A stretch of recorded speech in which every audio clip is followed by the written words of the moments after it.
We've got winners finals coming up. That's Meow on commentary. That's Meow on commentary. Oh, I need to hear this commentary right now. Okay, so it's looking like we're going to see Double Peach versus Marth Thomas. I know, they're awesome shirts. Sisterhood is performing quite well this tournament as it did.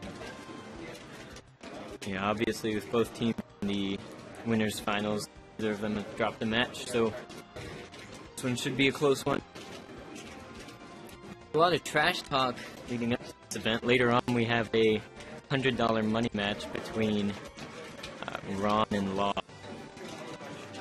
And I also heard that Shaeman thinks he has what it takes to take out llod this tournament, so this could be a little preview to that. We'll see how it goes. I think I start out with Yoshi.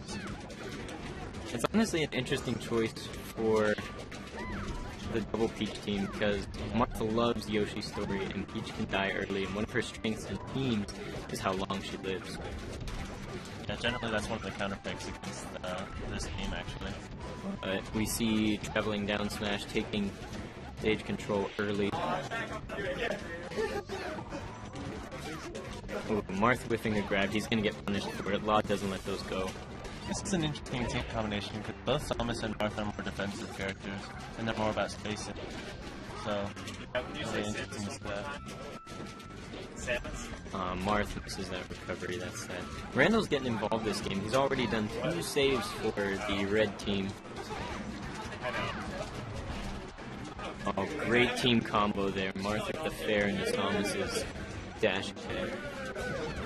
llod getting full use of his invincibility, racking up like 20-30%. So this is what green team wants. They have stage control, they're controlling the whole middle, and then every time someone comes back invincible, it's a fight for red team to get stage control back, because they have one guy who green team can't touch at all. So as you see, the stage control just switched, and red team is in the advantage position.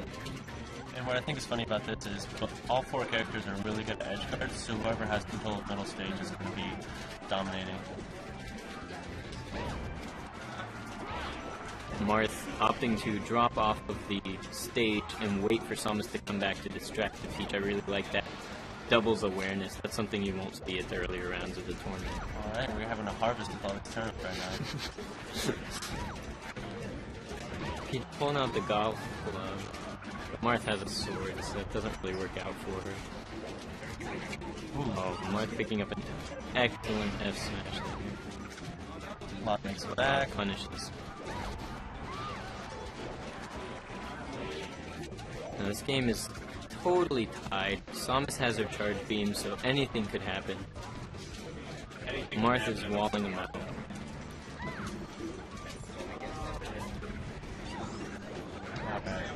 Team Red's in a bad position right now.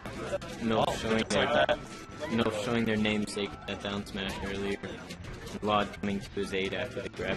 It's hard for Peach to get legitimate grab punishes, especially against floaties. With Spaceys, once you get the grab, you can just throw a down smash out and get 40 to 80%, but against floaties, they can just DI out after about 15%. Shaeman opting for the no stock take, so it's going to be a 1-on-2 for the rest of the game. Oh, yeah. Sisterhood of the Traveling Pen still opts for the teamwork, and so they're just going to go for the 2-on-1.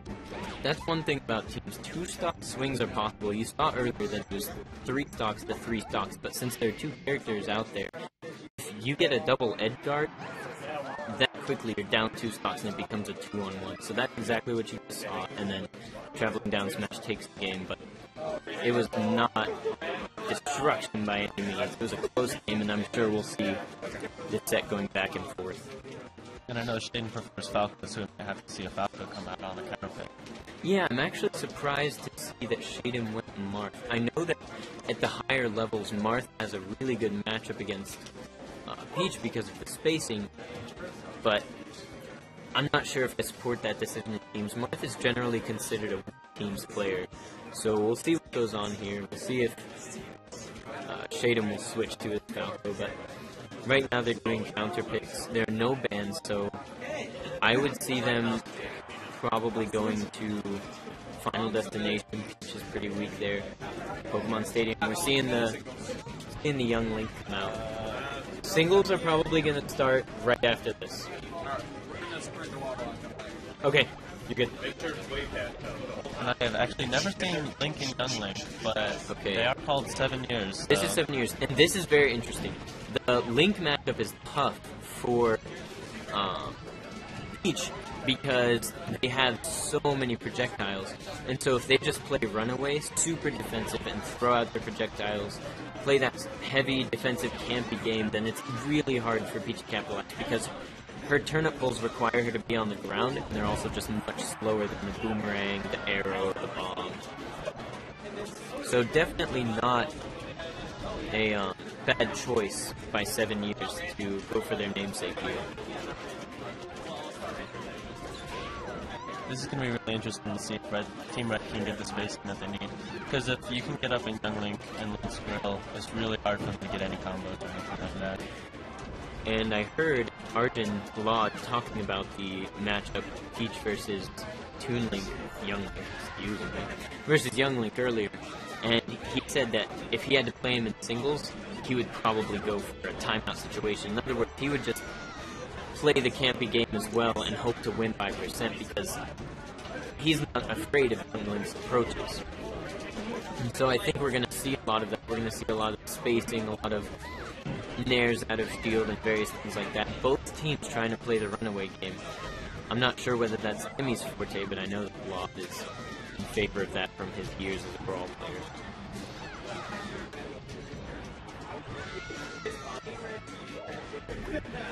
llod was trying to go over there and help out when Milf was in the defensive position, but S-Man was covering him very well.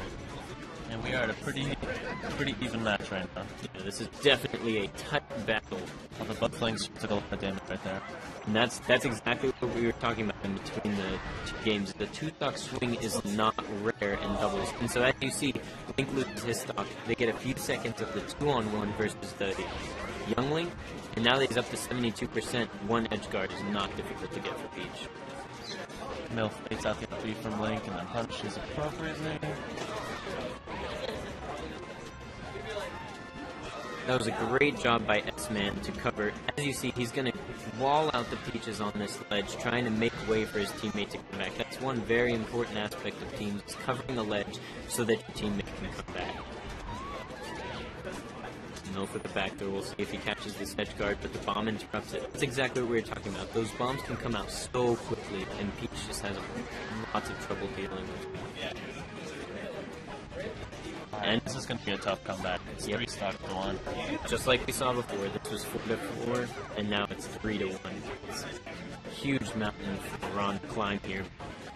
Meow has said a total of 5 words to said.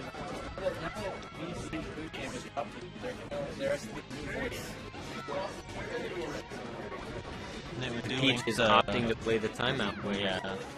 And they can just keep farming turnips, so it looks really bad for Link right now. Oh, just like that, Rhan gets a nice couple down airs. Alright. Good job by llod picking that up. Missing the sweet spot for Rhan was huge there. Some stock. And game 2. Alright, so we're going to go into game 3. It is 2-0 for Sisterhood of the Traveling Downsmashes. I'm not sure where we're going to see 7 years ago. Again, if I were playing, I'd probably take them to FD, but I don't know if I would do that going Link and Young Link. There's a lot of deliberation going on right now. 7 years is a lot of soul searching. Shaeman showing his depth of characters here. Alright, we're going back to Pokemon Stadium. I think Shaeman going Fox is a really good idea here. He's great on Pokemon Stadium, he's extremely strong in teams, and they need an aggressive character out there. The typical team composition is 1 defensive and 1 aggressive, and there's a good reason for that. Although, I've heard some of the pros say that defensive is the way to play in teams. Yeah. What do you think about that? Do you think that it should be the typical aggressor and defensive player, or do you think that it should be 2 defensive players, as some of the Smash Gods are showing is a very successful group? I still support the 1 offensive character. As long as you can get quality kills Like, Fox can kill really well. So I think you need an aggressor, or at least someone who can finish off stocks. What I think we're going to see here is the Peaches focusing on the Fox. It's super easy to combo Spaceys, and that is the downfall of having an aggressive character. Is usually that means a Spacey. Spaceys fall quickly, which means they're super easy to combo. So you'll probably see Milf and llod focusing on the Spacey. Oh, great turnip sleep there by Milf, but Rhan comes in to save. Generally, his transformations favor Fox, but as you can tell, Peaches handled it well and got 2 kills out of it. As they say in singles, one stock isn't the lead. It's the same way in doubles. One of the Peaches is 154, so she's going to try and play defensively, but she's she's one move away from death. Interesting choice by SSBM not to come in. I understand that it's very unsafe to approach on that particular transformation, but I feel like when your partner is getting double teamed like that, you're basically sacrificing a stock anyway. Oh, the Peaches are in the double edge guard right now. That's a huge deal. If Peach can get both characters off stage, edge guards are just too costly for the red team to get their stocks. It essentially becomes a 1v1. When that 1v1 is a matter of edge guarding, Peach is going to intimidate there. For a minute, we had green team doubling red team stocks, but it looks like they're starting to make the comeback. Fox showing why he's valuable in teams with that up throw up air. Extremely close to a kill, even with Peach only in the 70s and 80s. And that's another reason Pokemon's dating green pick. Yeah, the low ceiling. For those of you who don't know, Pokemon Stadium has an extremely low ceiling and wide edges, which makes it great for edge guarding characters and great for characters that kill off the top. And as Shaeman just demonstrated, that Smash had a huge option, which he just got. Hey, Brewster, we got more games. So we had a little confusion with our losers semis. They are best of 5. I believe they're referring to losers quarters. It's an odd name, but when someone loses winners semis, they get sent to losers quarters, which we probably shouldn't have had losers quarters be best of 5. But whatever. Let's talk about the game.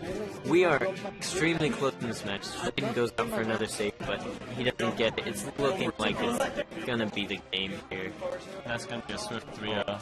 Showing their namesake with these down smashes. Getting the car wash going on both sides. We like to call that the Milf shake.